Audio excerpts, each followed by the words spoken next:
Hello दोस्तों, आप देख रहे हैं ए टू जेड चैनल। और आज हम आपके लिए लेकर आए हैं भगवत गीता के दूसरे अध्याय का महात्म्य। इससे पहले हमने पहले अध्याय का महात्म्य सुना था, तो चलिए दोस्तों अब सुनते हैं दूसरे अध्याय का महात्म्य। श्री भगवान कहते हैं, प्रिय, अब दूसरे अध्याय के महात्म्य को मैं बतलाता हूँ। दक्षिण दिशा में वेदवेत्ता ब्राह्मणों के पुरंदरपुर नामक नगर में देव शर्मा नामक एक विद्वान ब्राह्मण रहता था। वह अतिथियों की सेवा करने वाला, स्वाध्यायशील, वेद शास्त्रों का विशेषज्ञ, यज्ञों का अनुष्ठान करने वाला और तपस्वियों को सदा ही प्रिय था। उसने उत्तम द्रव्यों के द्वारा अग्नि में हवन करके दीर्घ काल तक देवताओं को तृप्त किया, किंतु उस धर्मात्मा ब्राह्मण को कभी सदा रहने वाली शांति नहीं मिली। वे परम कल्याणमय तत्व का ज्ञान प्राप्त करने की इच्छा से प्रतिदिन प्रचुर सामग्रियों के द्वारा सत्य संकल्प वाले तपस्वियों की सेवा करने लगा। एक दिन इस प्रकार शुभ आचरण करते हुए उसके समक्ष एक त्यागी संत प्रकट हुए। वे पूर्ण अनुभवी, शांत चित्त थे। निरंतर परमात्मा के चिंतन में संलग्न होकर वे सदा आनंद विभोर रहते थे। उन नित्य संतुष्ट तपस्वी संत को शुद्ध भाव से प्रणाम करके देव शर्मा ने पूछा, महात्मन, मुझे सदा रहने वाली शांति कैसे प्राप्त होगी? उन आत्मन ज्ञानी संत ने कहा, ब्राह्मण, सोपुर ग्राम का निवासी मित्रवान, जो बकरियों का चरवाहा है, वही तुम्हें उपदेश देगा। यह सुनकर देव शर्मा ने महात्मा के चरणों की वंदना की और सोपुर ग्राम के लिए चल दिया। समृद्धिशाली सोपुर ग्राम में पहुंचकर उसने उत्तर भाग में एक विशाल वन देखा। उसी वन में नदी के किनारे एक शिला पर मित्रवान बैठा था। उसके नेत्र आनंद से निश्चल हो रहे थे। वह अपलक दृष्टि से देख रहा था। वह स्थान आपस का स्वाभाविक वैर छोड़कर एकत्रित हुए परस्पर विरोधी जंतुओं से घिरा था। यहाँ उद्यान में मंद मंद वायु चल रही थी। मृगों के झुंड शांत भाव से बैठे थे और मित्रवान दया से भरी हुई आनंद विभोर दृष्टि से पृथ्वी पर मानो अमृत छिड़क रहा था। इस रूप में उसे देखकर देव शर्मा का मन प्रसन्न हो गया। मित्रवान के पास गया। मित्रवान ने भी अपने मस्तक को झुकाकर देव शर्मा का सत्कार किया।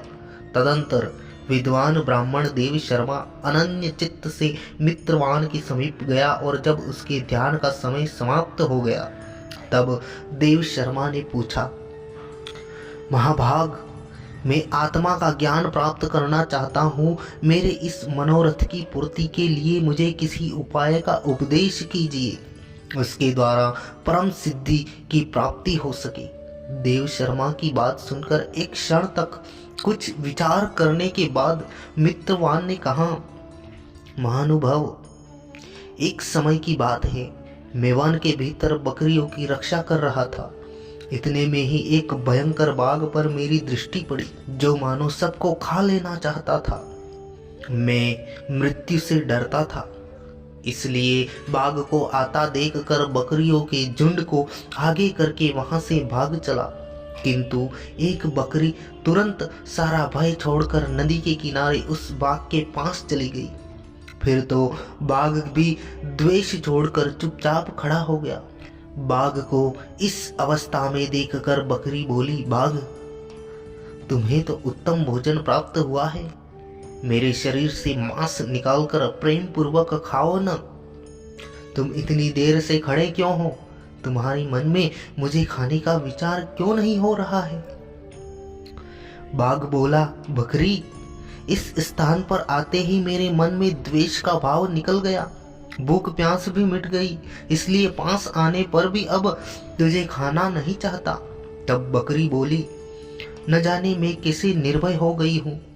यदि तुम जानते हो तो बताओ, इसका कारण हो सकता है।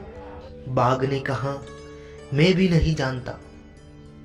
वही सामने एक वृक्ष की शाखा पर एक बंदर था। चलो सामने उस वृक्ष पर बैठे बंदर से पूछते हैं। ऐसा निश्चय करके वे दोनों वहां से चल दिए। उन दोनों के स्वभाव में यह विचित्र परिवर्तन देखकर मैं बहुत विस्मय में पड़ गया। इतने में उन्होंने उस बंदर से प्रश्न किया। उनके पूछने पर वानर राज ने कहा, श्रीमान सुनो, इस विषय में मैं तुम्हें प्राचीन कथा सुनाता हूँ। यह सामने वन के भीतर जो बहुत बड़ा मंदिर है, उसकी ओर देखो। इसमें ब्रह्मा जी का स्थापित किया हुआ एक शिवलिंग है। पूर्व काल में यहाँ सुकर्मा नामक एक बुद्धिमान ब्राह्मण रहते थे, जो तपस्या में संलग्न होकर इस मंदिर में उपासना करते थे। वे वन में से फूलों का संग्रह कर लाते और नदी के जल से पूजनीय भगवान शंकर को स्नान कराकर उन्हीं से उनकी पूजा किया करते थे। इस प्रकार आराधना का कार्य करते हुए सुकर्मा यहाँ निवास करते थे। बहुत समय के बाद उसके समीप किसी अतिथि महात्मा का आगमन हुआ। भोजन के लिए फल लाकर अतिथि महात्मा को अर्पण करने के बाद सुकर्मा ने कहा, महात्मा, मैं केवल तत्व ज्ञान की इच्छा से भगवान शंकर की आराधना करता हूँ।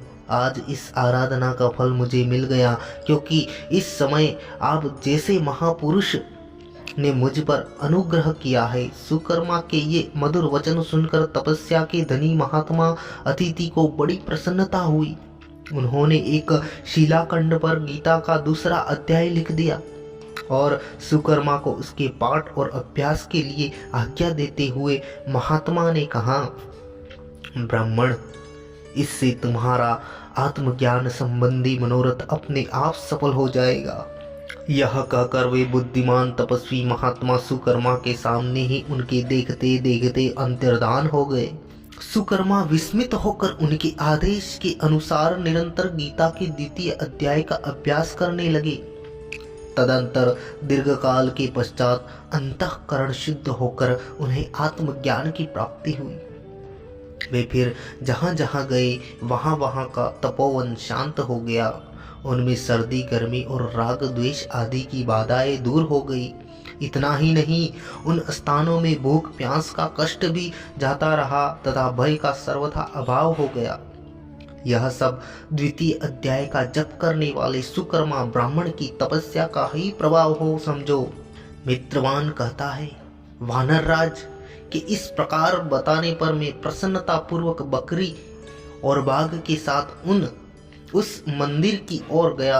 वहां जाकर शिलाखंड पर लिखी हुई गीता के द्वितीय अध्याय को मैंने देखा और पढ़ा। उसी का ध्यान करने से मैंने तपस्या का पार पा लिया है।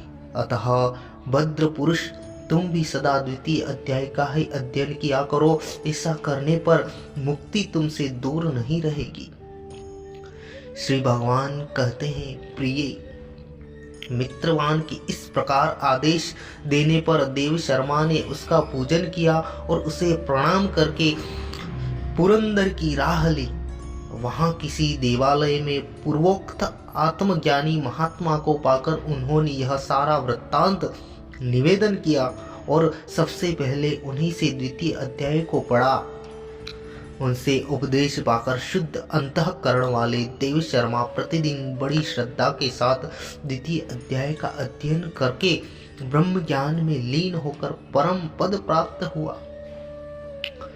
तो यह था दोस्तों द्वितीय अध्याय का महात्म्य। अगर आपको यह वीडियो अच्छा लगा हो तो वीडियो को शेयर कर दीजिए, वीडियो को लाइक कर लीजिए और चैनल को सब्सक्राइब कर लीजिए ताकि आगे आने वाले वीडियो आप तक सबसे पहले पहुंच जाए। थैंक यू, धन्यवाद।